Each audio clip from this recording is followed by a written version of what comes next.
Donc, le contact avec le sol, très important pour aller cultiver le chi. Okay? Quand on commence certaines postures, on va aller descendre dans notre poids, on va aller s'asseoir. Quand on va transférer, on va être assis. Okay? Donc, on ne fait pas ça ici. Comme ça, on veut tranquillement apprendre à couler. Okay? Pour avoir la bonne posture, la chose à faire avec le pied, on voit ici, on a l'extérieur de notre pied. Généralement, notre poids est trop vers l'intérieur. Donc, notre pied, il vient débalancer le corps ici, comme ça. Donc, ça fait ça ici. J'exagère un peu, mais souvent, on a tendance à aller. Ce qu'on veut aller, c'est aller chercher le sol légèrement avec l'extérieur des pieds. Pas exagérer. Ça, c'est exagéré. On n'a pas d'équilibre comme ça. Okay? Donc, on va aller corriger notre tendance à s'effondrer vers l'intérieur en allant chercher avec le côté du pied. À terme, on n'aura plus besoin de faire ça parce que la posture va être naturelle, puis on peut reposer sur notre point Yongchuan, la source bouillonnante, qui est ici. Puis la contact avec le sol se fait naturellement. Mais pour éduquer le corps, on va aller serrer vers l'extérieur. Puis regardez ce que ça fait sur mon genou. Ça vient le tirer vers l'extérieur. Okay?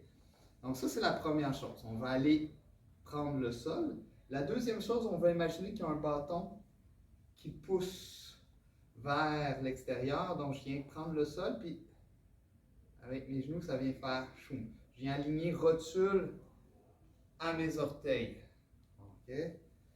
Une fois que j'ai ça, boum, j'ai ma structure, je peux aller m'asseoir. Donc j'imagine qu'il y a un poids.